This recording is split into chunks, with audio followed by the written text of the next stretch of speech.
I never imagined that at 75 years old, I would be standing in my own kitchen, clutching papers my son had shoved into my hands. They weren't bills, not letters, not anything ordinary. These were papers meant to strip me of my home.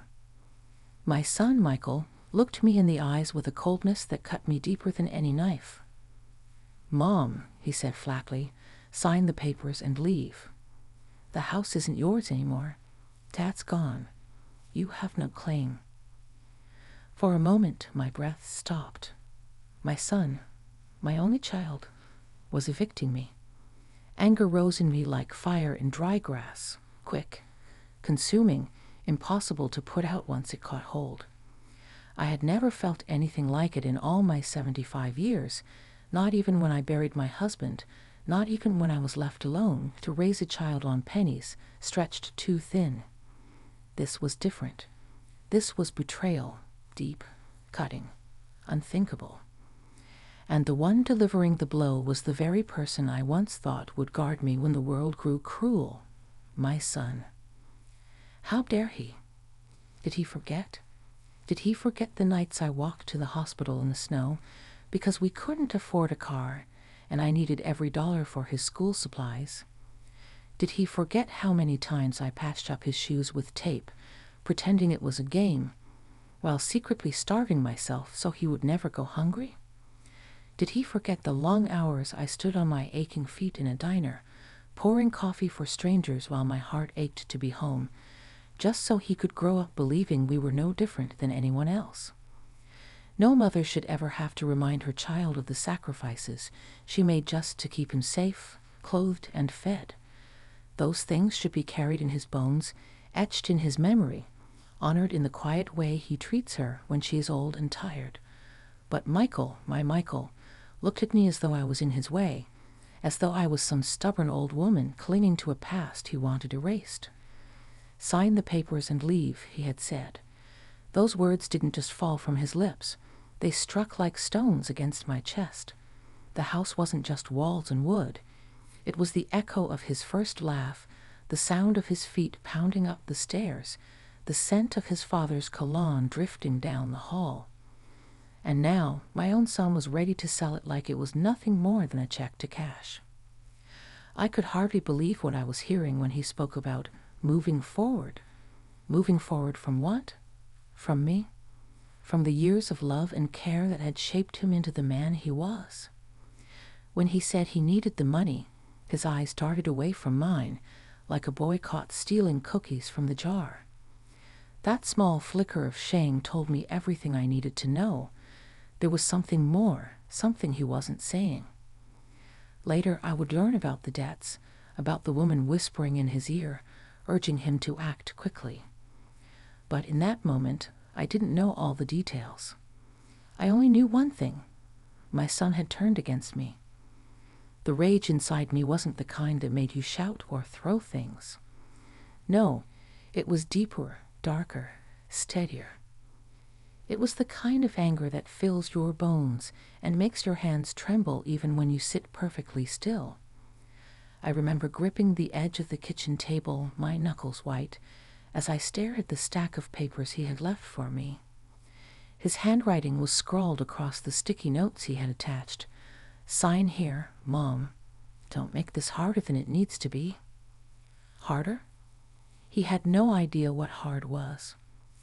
Hard was working 12-hour shifts while my body screamed for rest, just to keep food on the table. Hard was sitting in a waiting room with no insurance, praying a doctor would see me anyway when Michael had a fever that wouldn't break. Hard was burying the man I loved and somehow finding the strength to get up the next day to face the world alone. That was hard. Signing away my life, my memories, my dignity. That wasn't hard. That was impossible. I couldn't help but think of Richard in that moment. What would he say if he could see the boy we raised standing in front of me like this? Richard had been stern but fair, a man of few words, but every word carried weight. He would have looked Michael in the eye and said, "You will not treat your mother this way." And Michael would have listened. At least, I think he would have. But Richard was gone, and all that was left was me, standing between my son's greed and the only home I had left.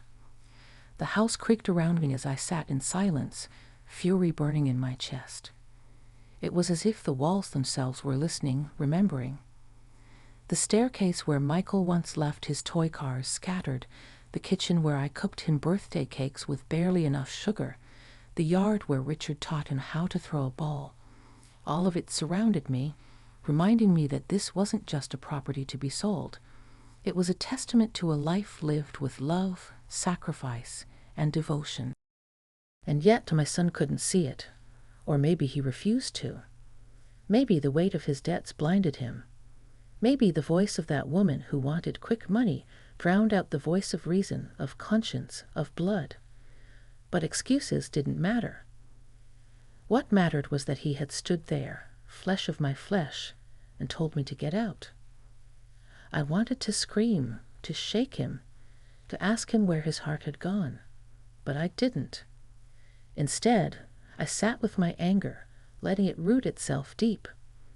I was 75 years old, yes. My body was slower, my back ached in the mornings, and my hands were no longer as steady as they once were. But my spirit was not broken. If anything, his betrayal had awakened something I hadn't felt in years. A fight, a fire. I knew I couldn't give in to him, not now, not ever. Signing those papers would not just mean losing the house. It would mean erasing everything Richard and I had built. It would mean telling the world that a mother's sacrifices could be tossed aside the moment she grew old. No, I would not allow that. The anger hardened into resolve as I looked at those papers on the table. Michael thought I would fold because I was old and alone.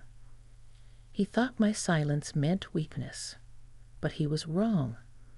I had been silent because my anger was building, shaping itself into something stronger than his threats. He had no idea who he was up against. He saw only a 75-year-old woman with gray hair and tired eyes. But I knew better. I had survived poverty, loss, and loneliness. And now I would survive this too. At that moment, all I could feel was rage, but it was rage with a purpose. At night, the rage would cool into something worse, pain. Anger at least felt hot and useful, a blaze I could stoke and point towards something. Pain was different. Pain was a tide that rose without asking, slid under doors, seeped into the smallest cracks of the house, and settled in my bones where it could not be reasoned with. It made the familiar unsteady. The grandfather clock's measured tick became a reminder of how long the darkness could last. The radiator's sighs sounded like a tired body giving up. The hallway's floorboard, the one that always creaked, felt like a voice trying and failing to say my name. I sat alone in the living room, surrounded by the life I had kept intact with tired hands and little miracles. The photographs on the walls glowed softly in the lamplight. Michael as a baby, swaddled like a loaf of bread. One fist thrust into the air as if he had been born announcing himself to the world. Michael on his first day of school, mismatched socks under 2 short pants, the blue backpack swallowing his narrow shoulders. Michael in his graduation gown, cap crooked, grin wide enough to defy gravity. In nearly every frame stood Richard, a steady shadow of pride behind us, his arm invariably at my back, as if even in still images he remembered to support me. I tried to look at the pictures the way a stranger might. A family, ordinary and intact, forever paused in good moments. But I could not unknow what had been said in my kitchen, the cold instruction to sign and leave, as if I were a tenant whose lease had run out. The house wasn't just walls and wood. It was the stitched fabric of our survival. The corner where I ironed shirts at 5 in the morning. The rug threadbare where Michael liked to sprawl with his plastic dinosaurs. The notch in the doorframe where we measured his height each birthday. pencil marks rising like a slow, patient ladder. I traced those pencil marks with my fingertip and felt an ache as precise as a pin. Memory turned the rooms into a museum I could not exit. In the kitchen, I could still smell the sugar that never stretched far enough for a second cake layer. I could see the pot with the tiny dent I made the night the phone rang at 2 a.m., and the nurse said, "He's fine now," after Michael's fever finally broke. I dropped the spoon and dented the rim because relief stole the strength from my hand. On the back porch, the loose plank still wobbled under the heel, the same one Richard promised to fix the summer he got the cough that carried him off before winter. In the bathroom cabinet, rubber bands gathered like dormant crickets around old folded bills labeled electric, gas, school lunch, the quiet paperwork of a life lived $10 at a time. But pain did not just come from the artifacts of love. It came from the questions that skittered across the surface of my mind and refused to sit still. Where, exactly, did I lose him? Was it a single moment or 1,000 small ones, a mosaic of choices that seemed harmless at the time? I revisited scenes like a detective who could not close the case. The day I turned down a second helping so he could have more. The Christmas I bought him the winter coat and pretended not to notice his disappointment that it wasn't the fancy brand other boys wore. The time I intercepted the neighbor boy who teased him and sent him home, and Michael, red-eared with embarrassment, muttered that I always made things worse. Did I smother him with my protection, or did I fail to protect him from becoming a stranger to himself? I thought of the long hallway nights when he was little and his cough rattled like pebbles in a jar. I would sit on the carpet with my back against the wall, counting breaths, not trusting sleep to keep him safe. When the sun finally came up, the whole house would feel relieved. Back then, suffering had a purpose. It built something. A body that healed, a boy who woke up hungry and loud. Now my suffering built nothing. It only hollowed me out, spoon by spoon. My phone lay face down on the coffee table. It stopped being a door and became a wall. Every time it buzzed, I hoped for his name, though I didn't know which would hurt more, silence or words. I tried once to type a message. "Michael, please come talk to me. I'm still your mother." But the blinking cursor felt like an accusation. I deleted the line and put the phone away. There is a particular humiliation in pleading to keep what you created alive. Neighbors became silhouettes slipping past my windows, the way people walk faster in a cemetery without admitting they're afraid. Mrs. Benton from across the street waved one afternoon in that careful way people wave at the elderly, palms open, fingers fluttering, as if I might startle. The next day she left a casserole on my porch and didn't ring the bell. I stared at the foil until dusk. Grief turns kindness into a mirror. Sometimes you can only see the lines on your face. I tried to occupy my hands. I sorted receipts and old letters, an arithmetic of life that never balanced. I folded towels that did not need folding. I washed the roll-up blinds with a rag dipped in vinegar, line by stubborn line, the way you clean something while thinking of something else.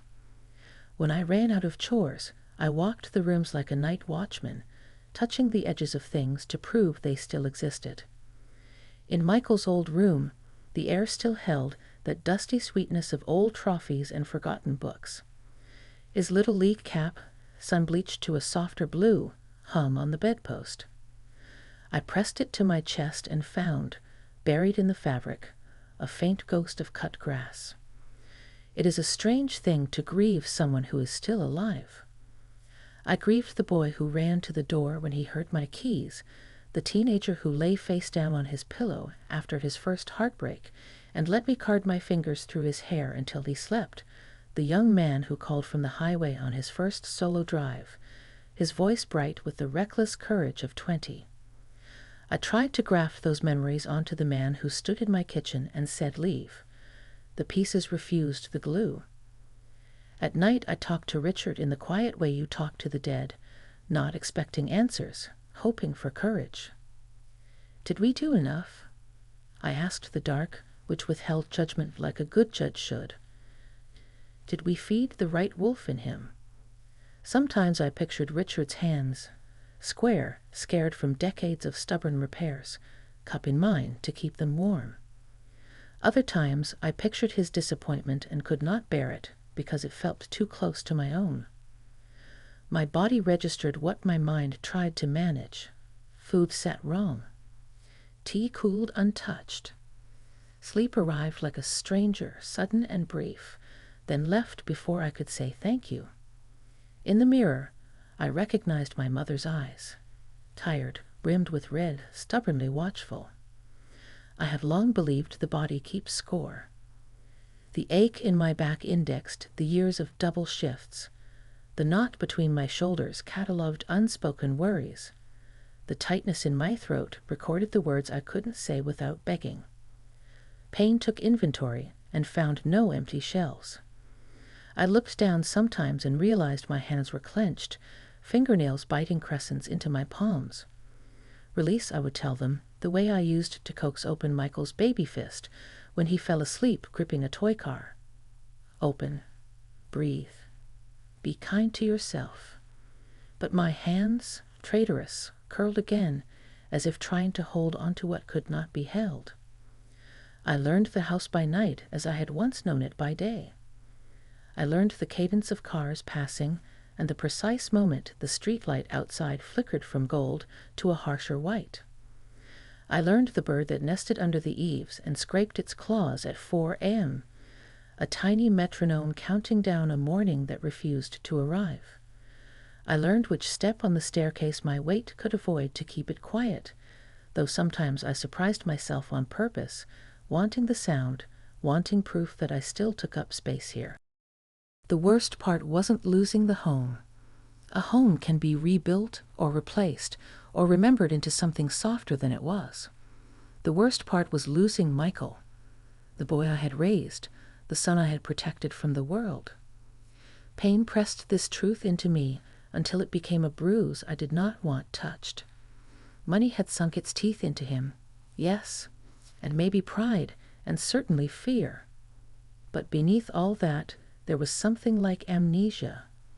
He had forgotten us, the language of family we had once spoken without thinking, the moral grammar Richard and I had tried to conjugate into his bones. Respect, duty, gratitude. I do not know who first said that a mother's love is unconditional. Perhaps they were right. Love remains even when it is betrayed. But trust, I learned in those nights, is a different animal. Trust can be shattered by a sentence.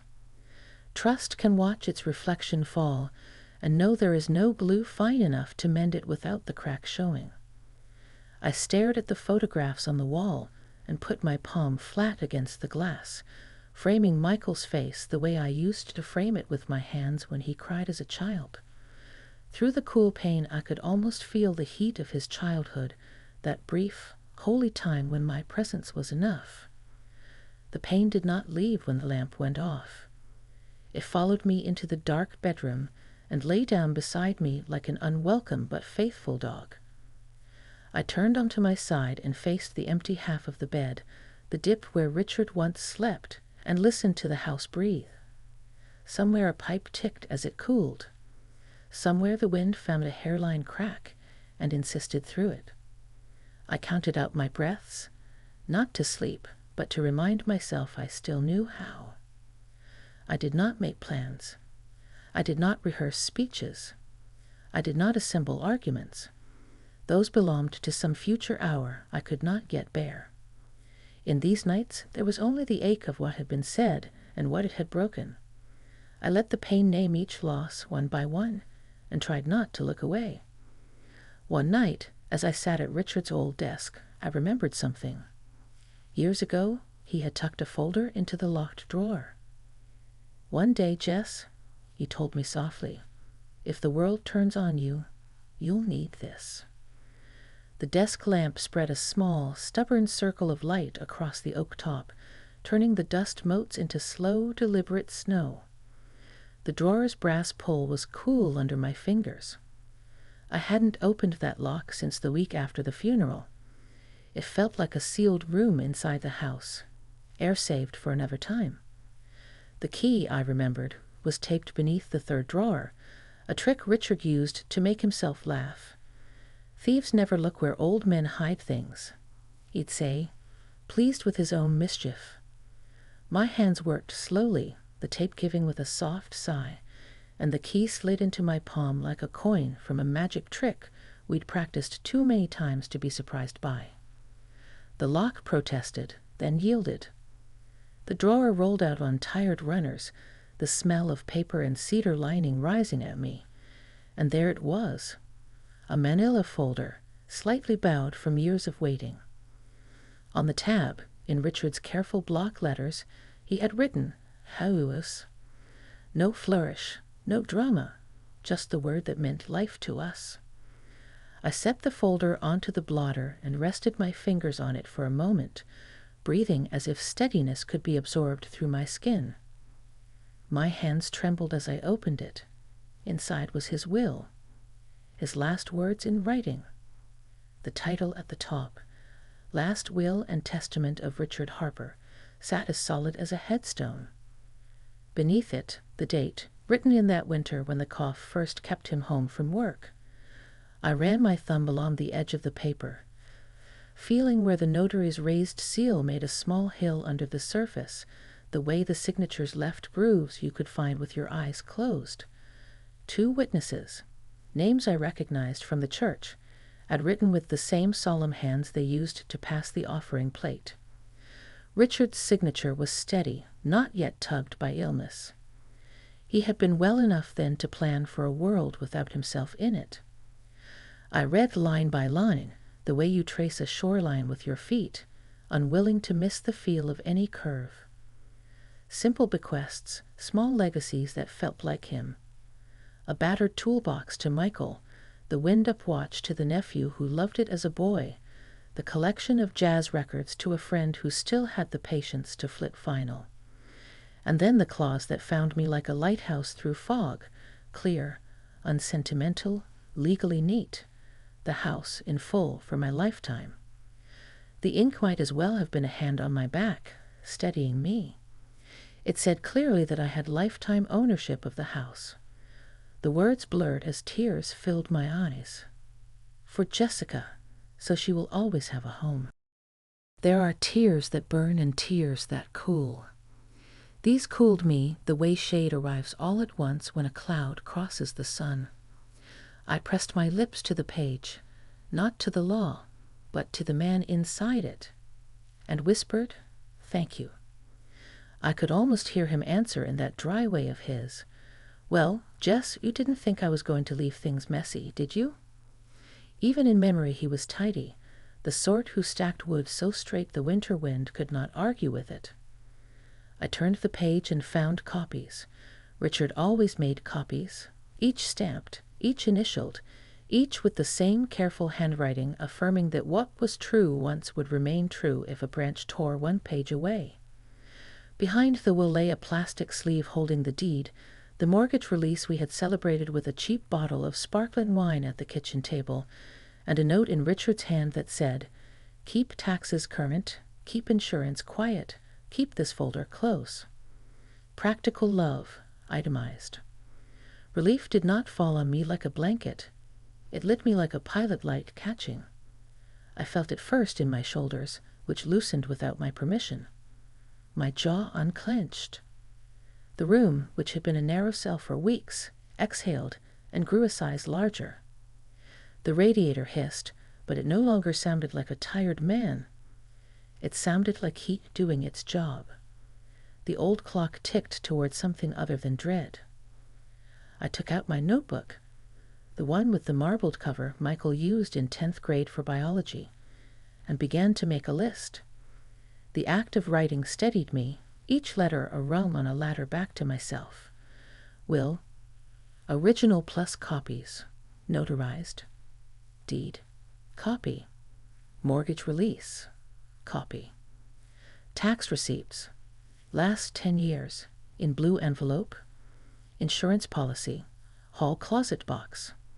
I wrote witnesses, Carol L., Coir, Dean P., ushers, and circled their names, remembering the way Carol always folded bulletins with knife-sharp creases.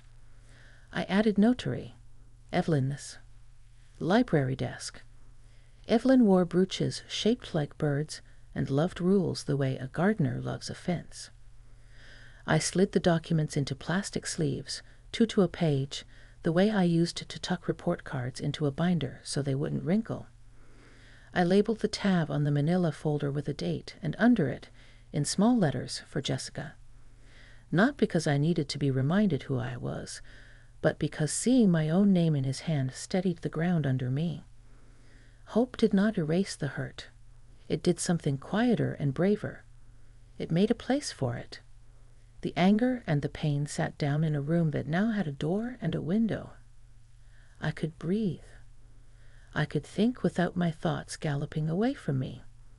I poured tea, and it tasted like tea again. I broke a square of chocolate from the bar I had been saving and let it melt on my tongue without guilt. Outside, a late train wailed. It sounded less like sorrow, more like travel. I remembered the day Richard must have written this. He had come home early, cheeks wind-bright, and said, stopped by the attorney. I had teased him that only the truly old and the truly wise enjoyed visiting lawyers, and he'd smirked. I intend to be both. We had eaten leftover stew that night at the counter, and he told me, very matter-of-fact, that he hated the thought of me handling papers alone in a bad moment. So I did the handling now, he'd said, and I, bored by paperwork, soothed by his presence, had kissed him and moved on with the dishes.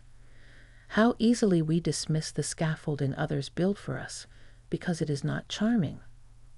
His scaffolding was here, holding. I went room to room with the folder under my arm, reacquainting myself with the house as if it were a friend I'd taken for granted. In the hall, I touched the penciled ladder of Michael's height marks, and for the first time in weeks, did not flinch. In the bedroom, I opened the cedar chest and counted quilts, my mother's hand, my own hand, a subset of women keeping a family warm with squares and time. In the kitchen, I pulled down the blue tin from the highest shelf. Inside were rubber-banded receipts and a photo of Richard in his navy jacket, the corners curled like old petals. I slid a copy of the will in with the receipts. Redundancy, Richard would say, looking pleased. I allowed myself, briefly, to imagine telling Michael, not to wound him, not to win a contest, but to speak a fact. Your father took care of me. You were loved in a way that expects you to remember what love looks like. It was a picture I folded and put away without hanging yet. Hope is not a speech. It is a stance. I tucked an index card into the front of the folder and wrote names that meant ballast. Martha, next door. Spare key. Pastor Jim. Church office. Dr. Shaw. Clinic. Carol L. Witness. I underlined Martha and added, called if I misplaced my courage. Not because I intended to, but because naming help reminds you help exists. The house answered me differently now. When the wind pressed a palm to the windows, they held. When the furnace sighed, it was because it was warm in here. I set the folder in my old leather handbag, the one Richard bought me the summer we couldn't afford it and did anyway. The bag had outlived trends and most of my shoes. I slid the zipper closed and felt the tiny metal tooth click into place like a promise. I sat again at the desk and turned to the last page of the will, to that sentence in his ordinary handwriting that contained a cathedral's worth of mercy. For Jessica, so she will always have a home. It wasn't poetry. It was better. It was a bridge built in advance across a river I hadn't known I would need to cross. It was the opposite of erasure. For the first time in weeks, I felt hope. Not the bright, young kind that rushes in with a brass band, the durable kind that wears work boots and brings a thermos, the kind that lets you sleep a small, honest sleep and rise before dawn because you have things to do and the strength to do them. Richard had known. He had prepared for this very moment. I turned off the lamp and watched the room dim to a gentle outline of itself, the chair back like a gate, the desk like a low hill. In the darkness, the house no longer felt like a place I might be pushed out of. It felt like a place I could inhabit without apology. I placed my palm on the desk where Richards had rested 1,000 evenings and let the quiet finish its sentence. Somewhere between midnight and the first bird, I felt my breathing settle into a rhythm that belonged to the living, not the haunted. The folder was next to my bed, within reach. I did not clutch it. I did not have to. It was not a weapon. It was a lantern. The day of the hearing, I walked into the courtroom holding the folder like a shield. The hallway outside had smelled faintly of lemon cleaner and old paper, that particular courthouse scent of order trying to keep company with human mess. Inside, the benches were polished to a tired shine, the state seal glinting on the wall behind the bench like an unblinking eye. All rise, the bailiff called, and the room moved as one animal, joints creaking, purses settling, the hush of fabric against wood. Michael sat across from me at counsel table, tall and smug, whispering with his lawyer as if victory were already his. He had chosen a gray suit that made him look more severe than he is. It sharpened him at the edges. The lawyer, smooth, accomplished, a man used to being believed, leaned toward him with a hand cupped at his mouth, the two of them forming a small fortress of confidence. My place was at the other table alone, a woman with a leather handbag and a manila folder, each of us weighed by our own choices. I took my seat and set the folder before me, palm on it as if feeling for a pulse. The paper inside had a temperature of its own, cool, decisive. I thought of Richard's hand signing, the slight ridge the pen left, the notary's seal pressed in with its crisp metallic bite. I had slept with this folder on the nightstand like a lantern. Now it lay between my fingers, and the future like a plank I could cross. His lawyer spoke first, about debts, about property value, about the necessity of moving forward. His voice had the comfortable cadence of a man reading an old map, certain of the landmarks. "Your Honor," he said, addressing Judge Carter, thin, precise, a woman whose hair was pinned like a neat argument. "We are here because market realities and pressing obligations demand action. My client has shouldered these responsibilities alone.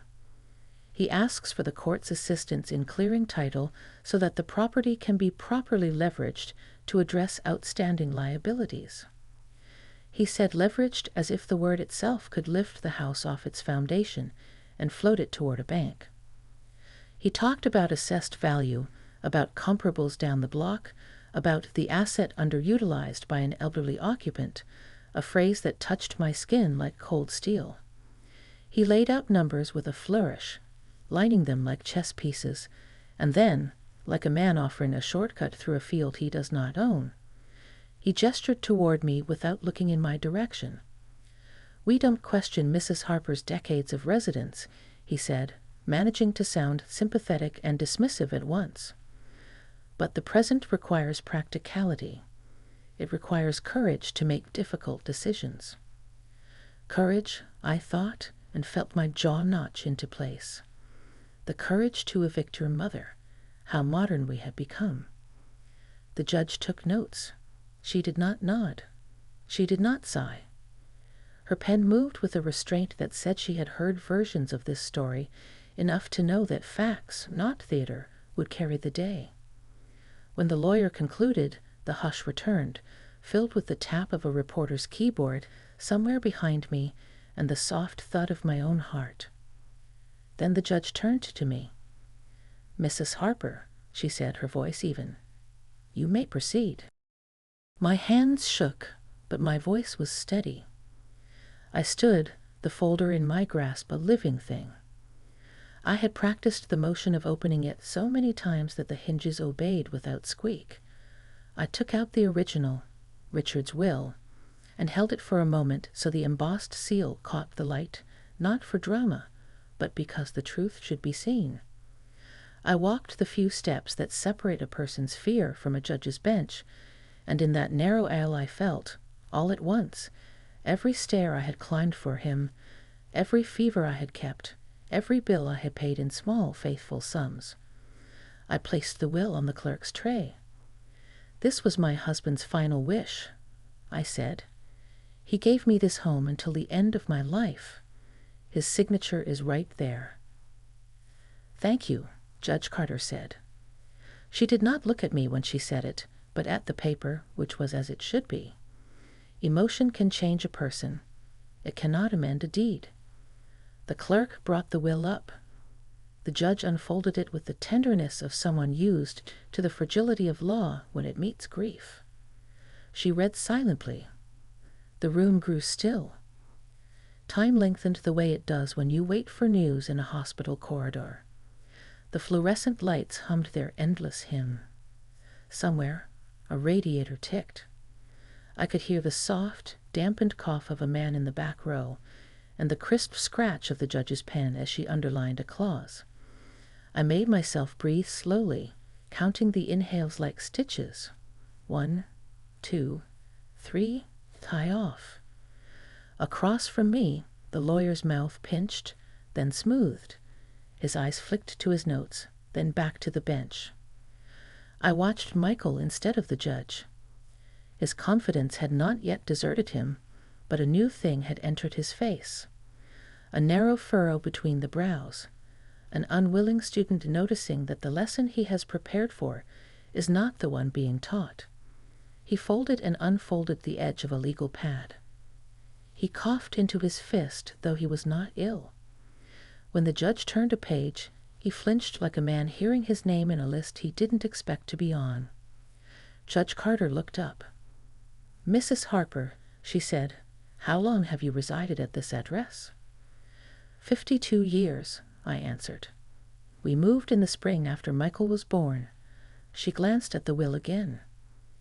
"And taxes, insurance, current?" "Yes, Your Honor. I kept them current because Richard told me to, because a house is a living thing that needs feeding, because love is paid in installments." The judge nodded once, a small stone dropping into a still pond. She addressed the lawyer. "Counsel, the instrument is valid on its face. It creates a life estate in favor of Mrs. Harper. Your client's obligations, however regrettable, do not extinguish her interest."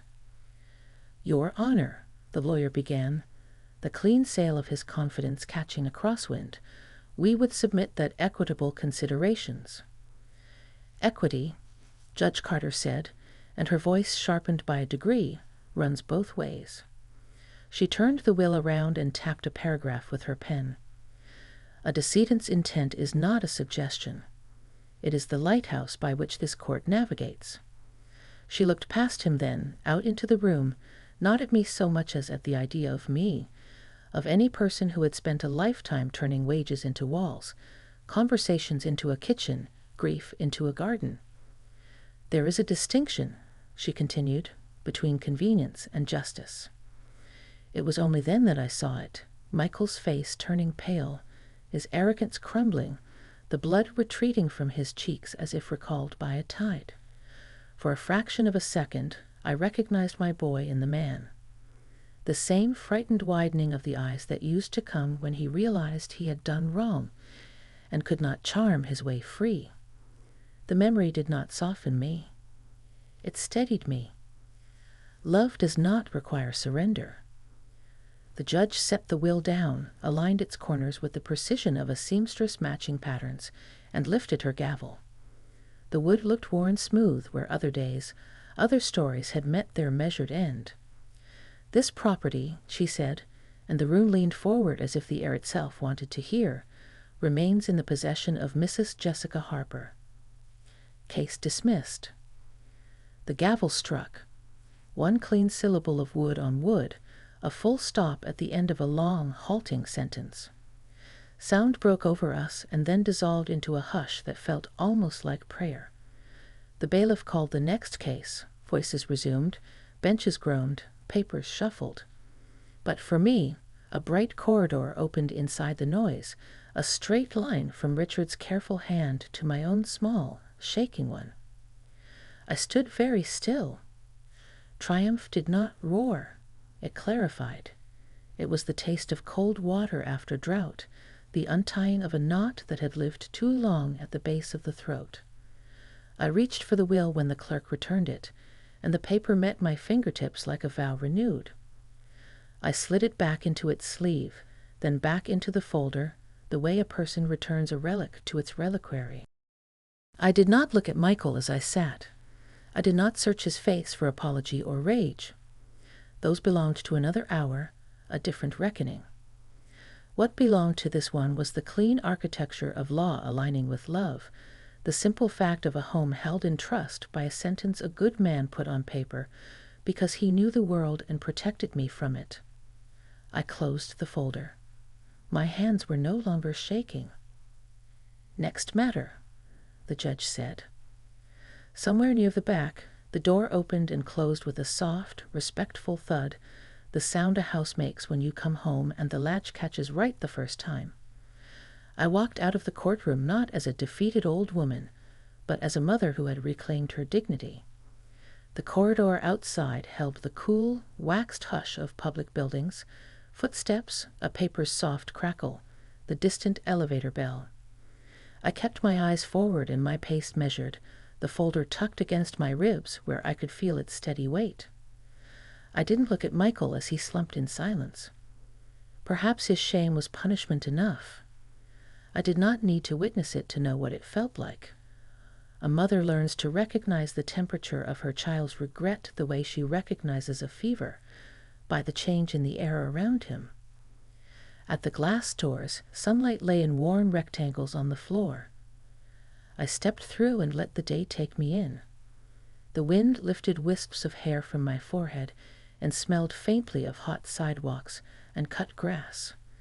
An ordinary afternoon that refused to bend to the drama I had just left behind. A city bus sighed at the curb.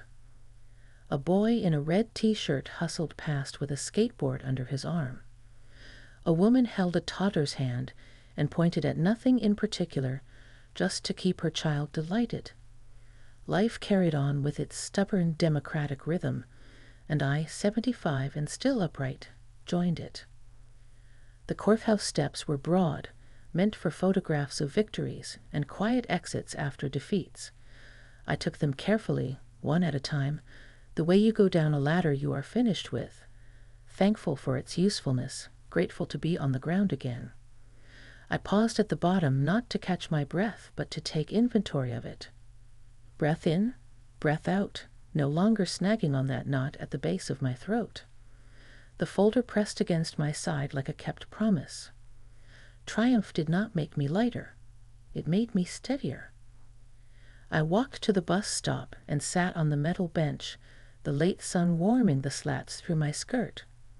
The folder rested on my lap, my palms spread over it, not guarding, simply acknowledging.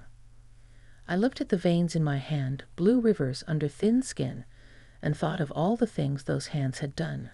Cleaned, carried, soothed, scrubbed, signed. Today they had placed a single sheet of paper where it could do the most good. Some victories arrive wearing armor. Mine came in a manila jacket with a notary's seal.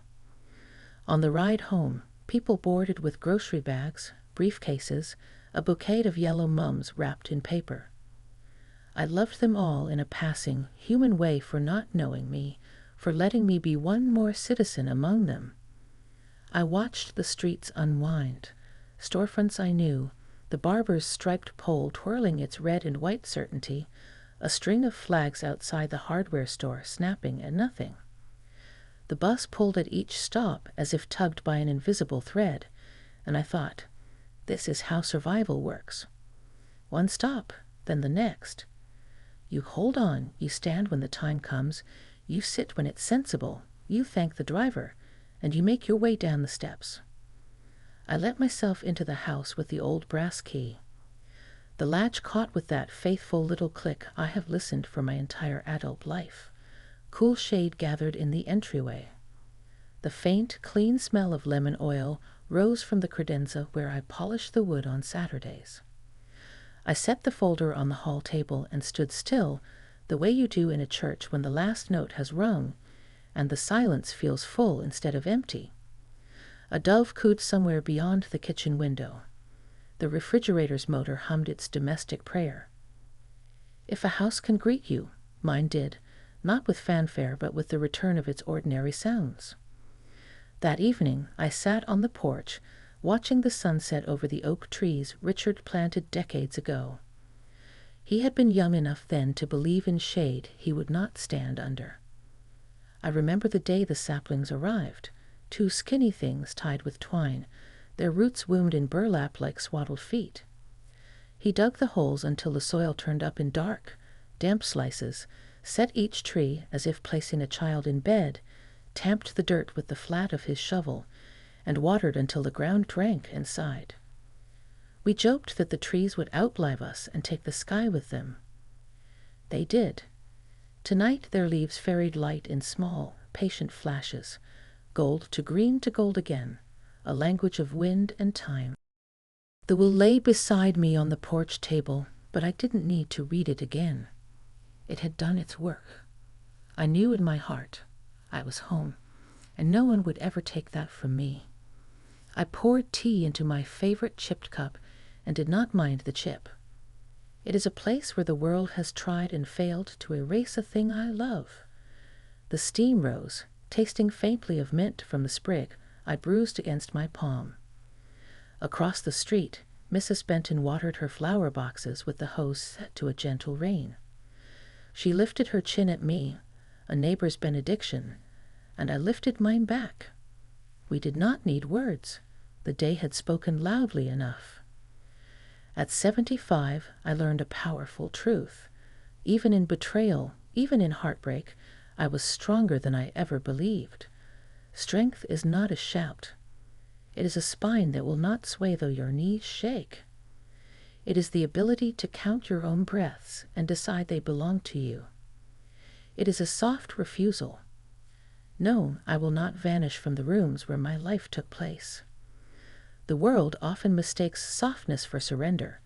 Today I learned again how wrong the world can be. Gentleness can anchor a person more firmly than anger. A steady voice can carry farther than a storm.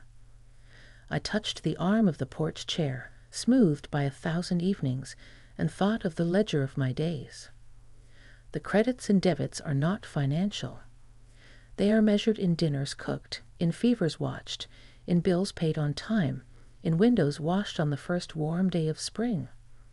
They are measured in apologies made and accepted, in laughter that interrupted sorrow mid-sentence, in the exact heft of my husband's hand when he rested it at the nape of my neck to say, without speaking, "I see you." Dignity is the balance of that ledger, the quiet knowledge that you have met your obligations to love as best you could. A breeze moved the wind chime that Richard hung from the eave. It answered in 4 clear notes, like a sentence completed. I breathed with it and let my shoulders drop. For weeks I had lived in a posture of defense, a woman braced for impact. Now I could be upright without being rigid. The porch boards did not creak under me as much as sigh in relief. A sparrow landed on the rail, looked at me, looked away, and flew. I wished the same for my thoughts, to look at what mattered, then let the rest pass. I will never forget the look on my son's pale face when justice spoke louder than he ever could, not because I want to brand him with it, but because I want to remember the moment when truth, patient and documented, rose above noise and won. There is a mercy in that memory for me. It reminds me that love does not excuse harm, and that boundaries built carefully can stand without bitterness. If I could place a hand on the shoulder of the girl I once was, the 23-year-old carrying a baby up these porch steps, I would tell her, One day you will need to be as loyal to yourself as you are to everyone else. Practice now. The sky folded itself into evening. Pink seemed to lavender him, until the trees became silhouettes holding up the last light. I sipped my tea to its coolness, then set the cup down and laid my palm on the porch table next to the will. The paper was still, unafraid. So was I inside. The house waited with its familiar shadows and its inventory of comforts. The lamp by the sofa, the rug whose corner catches my shoe, the quilt whose middle squares have grown almost transparent with washing. None of these things are precious to the world. All of them are precious to me. That has always been the secret of a home. I gathered the folder and stood, not because I had to defend myself anymore, but because it was time to go in and turn on the lights. The oaks rustled a small applause I chose to accept. The door yielded under my hand, and I crossed the threshold with the same simple ceremony I have used for 5 decades. Keys in the bowl, bag on the chair, breath let out and replaced. Dignity is a habit of small acts repeated. Tonight I resumed it, not as defiance, but as gratitude. I am here. I am still here.